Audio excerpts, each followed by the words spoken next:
అమ్మాయి గారు ఇంట్లో లేరే. ఓ పంచి, నేను బేరాల దగ్గరికి వెళ్తున్నాను. ఓ 10 నిమిషాలు నువ్వు అక్కడికి రా, నేను పంపిస్తాను. ఆ పక్కకు వెళ్ళి మందులు కొనుక్కుంది కానీ. కొత్తగే బాబు. వెళ్ళు. దండాలు బాబు. అలాగే దండాలు, వెళ్ళు.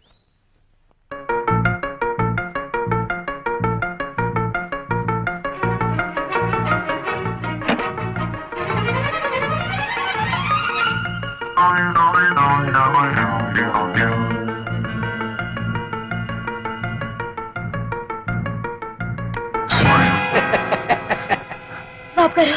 ఏంటే భయపడుతున్నావా? నేనే రాఘవేని. డబ్బు కావాలన్నావు కదూ, ఇస్తాను. బాబు గారు. చూడు, మనిషికి మనిషికి అవసరం ఉంటుంది. నీకు డబ్బు అవసరం ఉంది, నాకు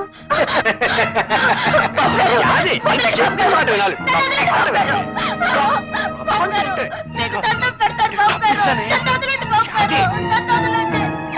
అది ఎక్కడ కడతావే?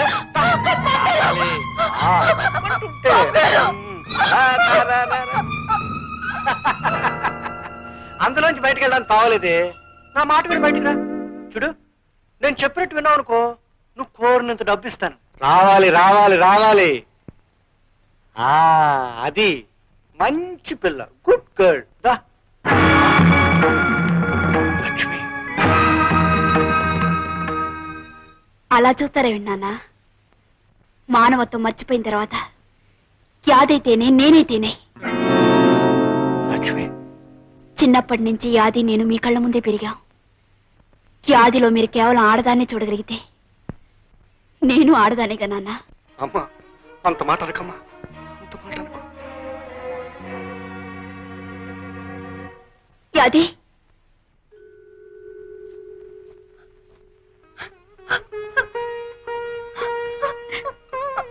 యాది, నాన్నగారు నీతో మాట్లాడుతున్నప్పుడు నేను లోపల నుంచి విన్నాను.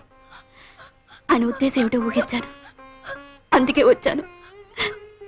చూడు, ఆ తండ్రికి కూతురికి అడగటం లేదు, ఓ జాలిగుండగల ఆడదానికి అడుగుతున్నాను. ఆయన మన్నించు, ఇక్కడ జరిగిందంతా మర్చిపో. అమ్మాయి గారు, అంత పెద్ద మాటలనొద్దు. దేవత లాంటి మీ ముఖం చూసి ఈ లోకంలో ఎవరి పాపాన్నైనా క్షమించేయచ్చు. చూడు, మీ అత్తగారికి మందులు కొని వెంటనే వైద్యం చేయించు.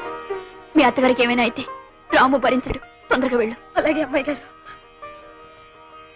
ఒరే రాముడు, నువ్వు ఊరెళ్ళినాక నాకు రోగం ఎక్కువైపోనాదిరా. పిచ్చి పిల్ల